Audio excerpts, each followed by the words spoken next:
ओम नमः शिवाय.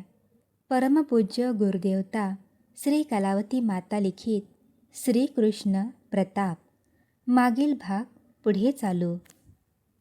नारद तेथून गेल्यावर त्याने वसुदेव, देवकी व उग्रसेन या तिघांस बोलावून आणविले व त्यांना सभेत उभे करून कंस म्हणाला, वसुदेवा, तुझा पुत्र गुपचूप येतो आणि तुम्हाला भेटून जातो.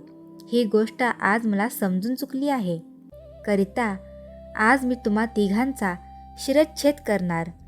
कंसाचे सामर्थ्य पाहणार तर आज पहा. असे म्हणून त्याने त्यांच्यावर तलवार उगारली.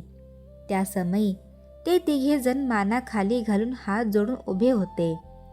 त्यांच्या अंतर्यामी कृष्णाचा धावा सुरू होता. गोकुळात गोपाळांसह खेळत असलेल्या कृष्णाला त्यांचा धावा ऐकू आला.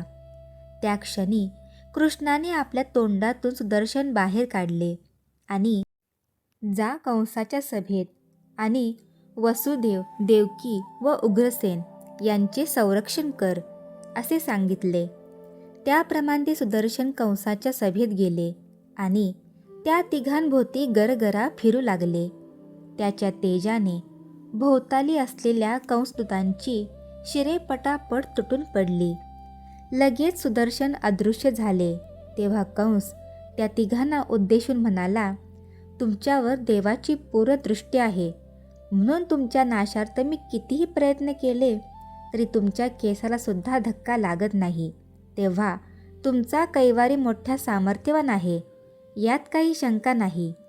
इतके बोलून कंसाने त्या तिघांना परत बंदीशाळेत पाठवून दिले. पुढे नारदांच्या सांगण्यावरून कंसाने कालयवन, जरासंध व इतर काही प्रमुख दैत्यांना बोलावून आणविले आणि ऋषी, मुनी, सिद्ध, साधू, संत जेथे असतील तेथे जाऊन तुम्ही त्यांना जमीनदोस्त करा, म्हणजे आपले शत्रू सहजच आपल्या हाती येतील. असे सांगून एकेकाला एकेक दिशेला पाठविले. तसेच इतर काही दूतांना कृष्ण नेहमी वृंदावनात येत असतो, तेव्हा युक्तिप्रयुक्तीने तुम्ही त्यास ठार करा असे सांगितले. इकडे कृष्णाने विचार केला की गोकुळवासी जन काही दिवस जर वृंदावनात राहावयास गेले तर सटासट कंसदूतांचा चुराडा उडविण्यास सोपे जाईल. पण गवळी आपले घरदार सोडून जाण्यास तयार होणार नाहीत. तेव्हा काहीतरी युक्ती योजावी असे ठरवून दुसऱ्या दिवशी कृष्ण व बळीराम खेळण्याचे निमित्त करून गोपाळांसह गावाबाहेर गेले. गोपाळ थोड्या अंतरावर खेळत असलेले पाहून कृष्ण, बळीराम यांनी, अरे पेंद्या, माध्या, गोंद्या, लपा रे लपा, पळा रे पळा, ते पहा, झुंडीच्या झुंडी लांडगे येत आहेत, असा पुकारा केला आणि दोघांनी तिथून पळ काढला. त्यांच्या पाठोपाठ गोपाळही धावले. कृष्ण, बळीराम व गोपाळ हे घरी जाऊन पोहोचले न पोहोचले तोच झुंडीच्या झुंडी लांडगे गोकुळात जमा झाले. त्या समयी गोकुळवासी जन घाबरून आपापले दरवाजे बंद करून बसले. या संकटापासून कसे सुटावयाचे हा सर्वांपुढे एकच प्रश्न पडला. तेव्हा थोडे दिवस गोकुळ सोडून आपण वृंदावनात जाऊन झोपड्या घालून राहिलो तर लांडगे आपसुकच पूर्वस्थळी जातील असे कृष्णाने सांगितले. त्याप्रमाणे गोकुळवासी जन वृंदावनात राहावयास गेले. त्यानंतर थोड्याच दिवसात कृष्णाने पुष्कळसे कंसदूत ठार केले.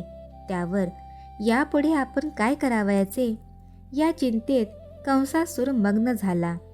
त्याची ती खिन्न मुद्रा पाहून असुरासूर म्हणाला, राजेंद्रा, तुमची चिंता मी खचित दूर करीन. तुम्ही तीळमात्रही भय बाळगू नका, कारण माझे मरण हनुमंताशिवाय या त्रिभुवनात दुसऱ्या कोणाच्याही हातात नाही. हनुमंत तर सध्या नाही. करिता जर तुम्ही आज्ञा कराल तर आत्ताच्या आत्ता जाऊन मी काम फत्ते करून येईन. हे दूतवचन ऐकून कंसाला मोठा धीर आला, तसेच आनंदही झाला.